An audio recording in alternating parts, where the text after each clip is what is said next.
the sine inverse and the sine functions and how they relate. Just want to reiterate on that real quick. These, and we talked about it in great detail on Thursday and partially on Wednesday. If we have those two scenarios on the left, those two composite functions, first one saying sine and then sine inverse of x. If that's the case, if x is between -1 and 1, you get a direct cancellation with the inverses, and you're left with just x. Okay? If x is outside that condition, -1 to 1. Okay, so we're looking at this one here. If x is outside that condition, you cannot evaluate. Okay, it's an undefined result all the time outside those values of x. Because what would happen there is, let's say that I have a ratio there of like 5 halves. Okay, so I say sine of sine inverse of 5 halves. That 5 halves is a comparison of the opposite side to the hypotenuse of a right triangle, correct? How many right triangles do you know that has a hypotenuse that is less than the opposite side? None, right? Hypotenuse always has to be bigger. So that's like a geometric fact that we kind of disobey there, or we break by using a number outside of -1 to 1. Okay? And now this is because of the requirement that was necessary to get a 1-to-1 function for the sine inverse, because the sine inverse right now is the outside function. So to evaluate this outside function, obviously this function needs to exist for x. And that's the sine of x. X can be anything, because when we take the sine function, we look at that curve goes from -infinity to +infinity. Or we think about the unit circle, we can go around the unit circle in a clockwise fashion as long as we want to, as many revolutions as we want to. We can do it counterclockwise as well. Okay? So that innermost function is always going to be defined. Okay? The outermost function, because we have to restrict the domain of the sine curve to get an inverse to pass the horizontal line test. We can only use x values and get cancellation that are between -π/2 and +π/2. Okay? Does that make sense? Those are the only cancellation rules that we are allowed to have. Now, if you forget those cancellation rules, that's fine. You can still navigate through the questions without them. But again, remember why we learn properties, why we learn relationships in mathematics, is so that we can see this and quickly apply it and move on to the next thing. Where if I see this and I don't know this cancellation rule, then I got to evaluate this inner function, write down what it is, and then evaluate the outer function at that inner function, and it just takes time. Okay, where if we understand this, and this is going to be the one that we really, really want. Okay, this bottom one, that's going to be the one that is 99% of your trigonometric equations are going to involve sine inverse of sine of x, or cosine inverse of cosine of x, or tangent inverse of tangent of x, or whatever it may be. Okay, but that's the order a lot of our functions, our trigonometric equations, are going to result in our last step. Okay, so we need to be able to do that. So we went through, and we'll get to a couple examples down here that maybe are a little bit more complex here. If we look at this, this is sine inverse of sine of π/3. So this is the innermost. Every one of these is just like all composite functions. You work with the inner function first. That's the inner function, sine of π/3. Okay. So if we go down to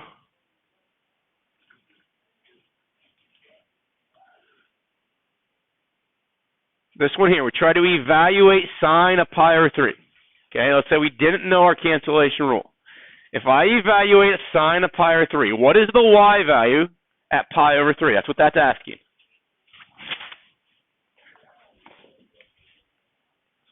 Sine, careful, sine of π/3 should be radical 3/2, shouldn't it? Okay, so this is saying what's the y value at π/3? So I know that to be radical 3/2. I replace that with radical 3/2. And now I evaluate the outer function at that, right? So now the question, now we remember that the output of the sine inverse, and it's because when we look at the sine function, okay, when we looked at the sine function, we looked at between negative pi over 2. That's the sine function that we were looking at. When I reflect that across the line y equals x, it looks something like that. Okay, it's kind of like that one. And now this value here is negative pi over 2, and this value here is positive pi over 2. So this thing is only going to output values between those two numbers, right? Okay. So now I need to go to my my unit circle and think, okay, what angle, because that's what this is going to give back, what angle has a ratio for the y value of right equal 3 over 2? If I go over here, and I know it has to be between negative pi over 2 and pi over 2, so I know I want to look at this half of the unit circle. So I go for a y value of right equal 3 over 2, and right there it is, right? So what is the angle attached to that y value of right equal 3 over 2? Pi over 3. So this thing evaluates down to pi over 3. And what do we realize then about that number and that number there that we started with? They're the same, right? And the reason that happened is because when we go sine inverse of sine of x, if x is between negative pi over 2 and positive pi over 2, there's cancellation and you're left with just x. So in this case, pi over 3, is that between negative pi over 2 and positive pi over 2? It is, so we get that cancellation. Okay? Let's do another one going the other direction. If we look at this one here, sine a sine inverse of negative 3/4. Okay? Now this one's a little bit more, I think,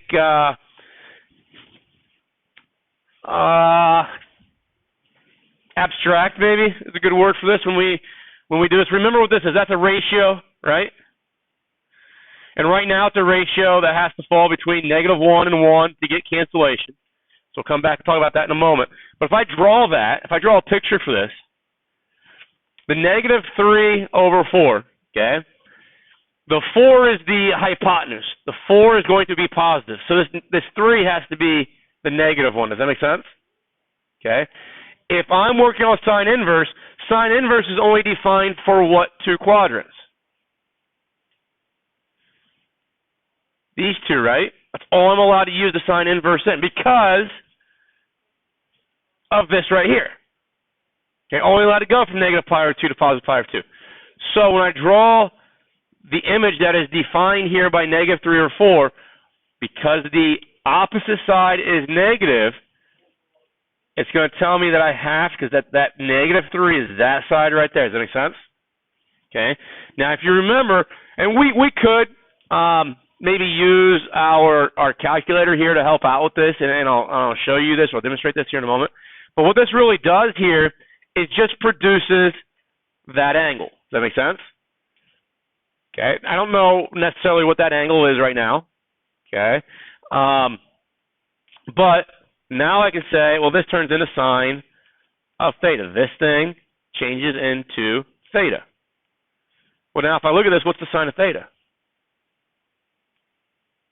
So if I go opposite of hypotenuse, negative 3/4 again, right? Is that what we started with? And that happens, we get essentially that cancellation, okay, or the undoing of the two functions because your original input was between negative 1 and 1. Okay? Now, obviously our calculator is programmed to be able to give me or give you the numerical result back from typing in sine inverse of negative 3/4, right? So when we said theta, the calculator actually knows that because of similar triangles that theta is actually negative 48.5903, right? So if I take that number and now ask you, well, what is the sine then of that number? Does it give you back negative 3/4? That kind of makes sense? Okay, one function undoing the other. And we get that direct cancellation because it happened between that input was between negative 1 and 1. Now, let's do this real quick. Let's say that I give you sine of sine inverse of 7/3. Okay? Because what happens is that we get in the habit. I'll give you on a test. I'll give you this one. And you can say, oh, I see the pattern there. Or maybe you type in your calculator and go sine inverse, and it spits back -3/4. Okay? You can do that, and we'll spit back the right answer for you. Maybe you get in the habit and say, okay, I've seen 2, 3, 4, 5 of those, where all I do when I take the cancellation of these, I get what was the argument. Okay? So I get down to this one and say, okay, what's the number one wrong answer that people give me on this one? 7/3. Okay? Why is that wrong? Because 7/3 is greater than 1, right? My int to get cancellation, to get 7/3 back, then that 7/3 number needs to fall between -1 and 1, because the ratio of opposite divided by hypotenuse, the hypotenuse needs to be biggest side. Here, we're saying the hypotenuse is actually smaller than the opposite side, and geometrically, that does not exist. That cannot happen. Okay? So because this cannot exist as a defined value, then the overall thing, the overall composition cannot exist as a defined value. Does that make sense? So I'll give you a couple where you do the cancellation, values between -1 and 1, and then I'll give you maybe 1 or 2 of these like this, and the hope is that you can recognize what was allowing me to make that decision. Okay. What if we go, if you remember chapter 5, we did some of this. We did sine, like a sine inverse, and I put x there, right? And we had to draw a picture, and this was x over 1. You put it into algebraic terms of x. So we've seen some of this stuff before, but what if I go like this? What if I go sine inverse of sine of, let's go, let's make it easier. Let's go 5 pi over 6. Okay? So this is kind of like the first example we did. It's like this example here. Okay? And I'll give you a couple like the one I just circled, sine inverse of sine of pi over 3, and you spit back pi over 3. Or if I go sine inverse of pi over 6, you spit back pi over 6. Okay? But now I go sine inverse of sine of 5 pi over 6. Okay? And the previous questions get you into the behavior to answer this as 5 pi over 6. But that is the number one wrong answer. Okay? Because that sine of 5 pi over 6, okay, this number here, the only reason we get cancellation is if that number falls between what two values? Negative pi over 2 and positive pi over 2. Okay? But this can still be evaluated.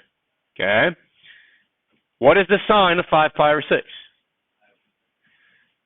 That's the reference angle. What's the y value at 5 pi over 6? 1/2. So I replace sine of 5 pi over 6 with its equivalent of 1/2. And now I'm going to ask you, well, what is the sine inverse of 1/2? And now sine inverse, because sine inverse can only operate, okay, between, I always forget, so this looks like that, so it's going to look like, kind of like that. That's terrible. But it's going to operate between negative pi over 2 and pi over 2, right? Those are the only outputs I can get. So when I go to 1/2, okay, what is the x value or what is the y value off the, if the y value is 1/2 on the unit circle, it gives me back pi over 6, okay? Do you see, so I found the y value 1/2, gives me pi over 6 back. Do you see there that it's not direct cancellation? Yeah, okay. What is it? Well, what do you see the relationship between 5 pi over 6 and pi over 6? They equal pi. They add together, they sum to pi. Pi is what in degrees? 180. So if they sum to 180, they're what kind of angles? Are they complementary? Supplementary. Okay, they're supplementary. So let's see if that's only true right now for 5 pi over 6 and pi over 6, or for asking that question, sine inverse of sine of 5 pi over 6. Let's see if it's true for all other values. It's going to be easier to do this in regards to degrees, so just make sure that I'm in degrees. Let's go sine inverse of sine of A. Okay. Now A is my angle. So real quick, let's just say we go from negative 90 to positive 90. Okay? And you see now that when we plug in 1, we get back 1, right? If I plug in 33, I get back 33. Plug in 55, get back 55, right? Plug in negative 65, I get back negative 65, right? So all of these are giving me back what I started with, right? They're undoing one another. That's what the cancellation rule on the sine inverse function told us. Okay. Well, let's change that now to go from, we went from negative 90 to 90. Let's talk about the other two quadrants. The other two quadrants start at 90 and go up to 270, right? Okay, that'd be the second and third quadrant. Now, okay, when I put 90 in, I get 90 back, and that might look like it's a one-to-one kind of cancellation occurring there. But what is also the relationship between 90 and 90? Supplementary. If I go to 91 as my input, 92. If I go 92 in my input, what do I get back? 88. I get supplement back, right? Okay. Same thing, 141 and 39. So that's a relationship that might be useful to us. Now, what happens, and we don't usually think about supplements this way, but eventually if I get into the third quadrant and I say my input is, let's say, 210 degrees, okay, then to get to a supplement with 210, you actually have to remove 30, don't you? Okay. So that's kind of what we're seeing here now, using 216 and then subtract 36. Let me show you real quick what that would look like as an example. Let's say we go using radians. Sine inverse of sine of, let's go 7 pi over 6. Okay? So because this is outside of negative pi over 2 and pi over 2, we can't use the cancellation. So then I ask myself, well, what is the y value at 7 pi over 6? Negative 1/2. Good. Okay.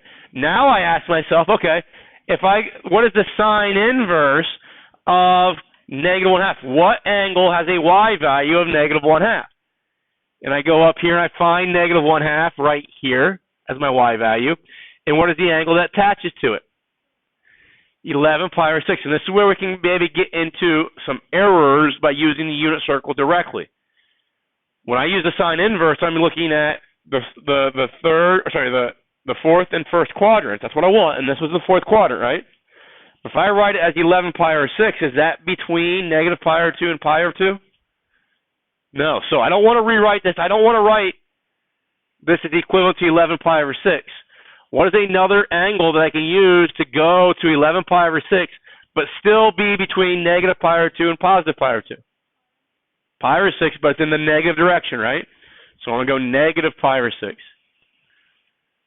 And now what do we see then? What's the relationship between what we started with as the input and what we got back out? They add up to pi. Okay? So if your original input is greater than pi, then your final output is going to be a negative angle measurement. Does that make sense?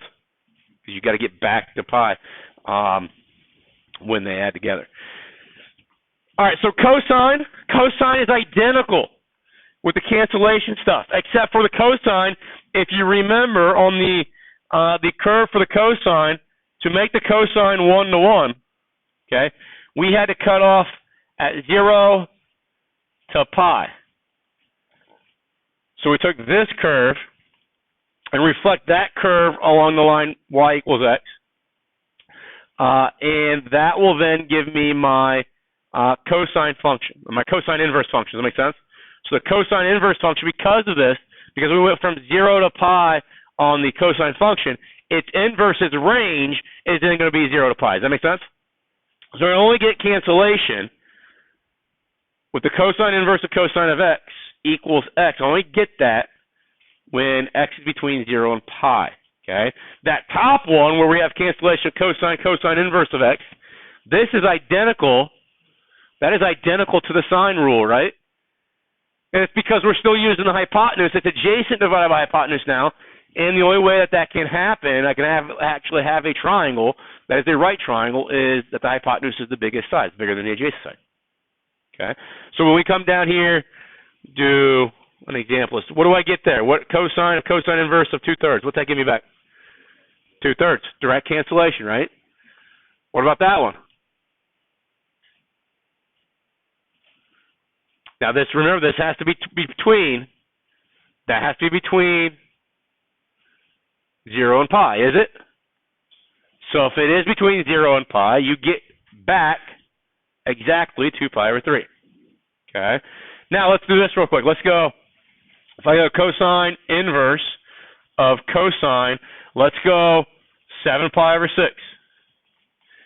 Okay? Is that between 0 and pi? No, but I can still evaluate that. What's the cosine of 7 pi over 6?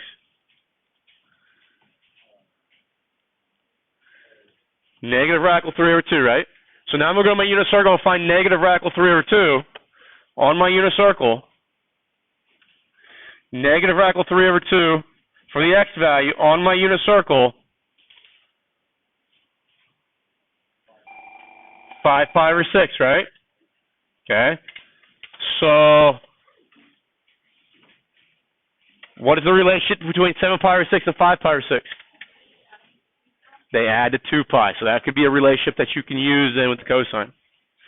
Have a great rest of the day.